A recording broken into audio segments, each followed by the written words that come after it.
Aujourd'hui, je vais vous montrer comment utiliser les statistiques de votre compte Autodesk afin d'optimiser votre parc. C'est plus simple que vous ne le pensez. Allez, c'est parti. Pour commencer, vous devez avoir les droits administrateurs sur votre compte Autodesk. Sans cela, vous ne pourrez pas accéder aux données dont nous avons besoin. Rendez-vous sur manage.autodesk.com et connectez-vous. Rendez-vous dans l'onglet Gestion des utilisateurs. Pour y consulter les licences attribuées à chaque utilisateur et modifier leur affectation si nécessaire.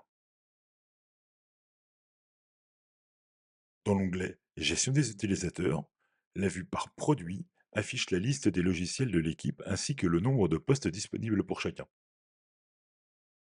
Ensuite, rendez-vous dans l'onglet Rapport. C'est la section qui va le plus nous intéresser. Commencez par définir la plage de données, soit en sélectionnant des dates de début et de fin, soit en choisissant une période prédéfinie entre 30 jours et 12 mois. Vous pourrez ainsi avoir une vision globale de l'utilisation de vos licences, mais également par utilisateur. On peut ensuite exporter nos statistiques dans un tableau Excel.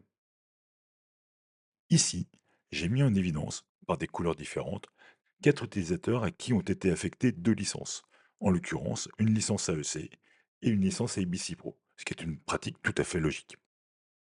On peut voir dans la colonne P le nombre de jours d'utilisation sur la période donnée, ici 3 mois, et dans la colonne Q, le nombre de jours ramenés à la moyenne sur un mois.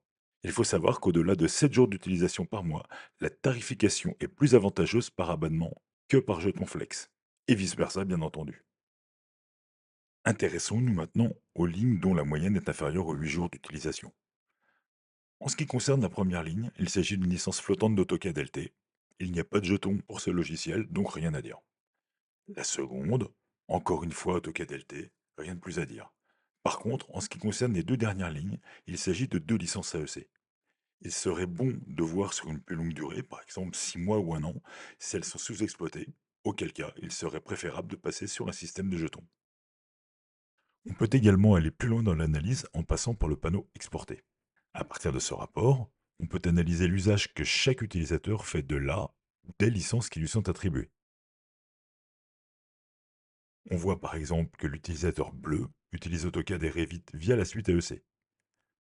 L'utilisateur vert, lui, utilise également AutoCAD et Revit depuis la suite AEC, mais aussi les services cloud de sa licence ABC Pro. En revanche, le dernier utilisateur n'exploite que Revit de la suite AEC. Il serait sans doute plus pertinent de lui attribuer une licence Revit seule. Vous disposez désormais de toutes les clés pour optimiser votre parc de licences Autodesk. Et si un doute subsiste, ou si vous souhaitez simplement être accompagné, contactez-nous. Nous serons ravis de vous aider.